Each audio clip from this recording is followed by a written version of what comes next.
RSS chief Mohan Bhagwat has backed the concerns raised by students protesting over the NEET paper leak, saying their grievances are genuine and should not be dismissed as anti-national.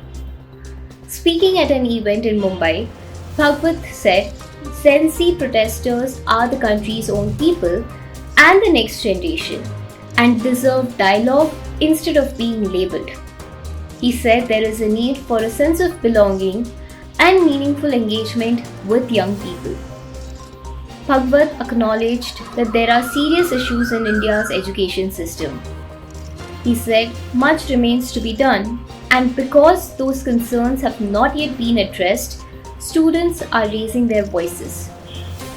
He also described protests as a legitimate form of democratic dialogue. Bhagwat said when problems are not resolved despite repeated efforts, people naturally protest to make themselves heard. Contrasting today's youth with his own generation, Bhagwat said young people are more willing to question authority, calling it a different way of engaging with society. Expressing confidence in the younger generation, the RSS chief said that if we had to trust anyone blindly, it would be Gen Z.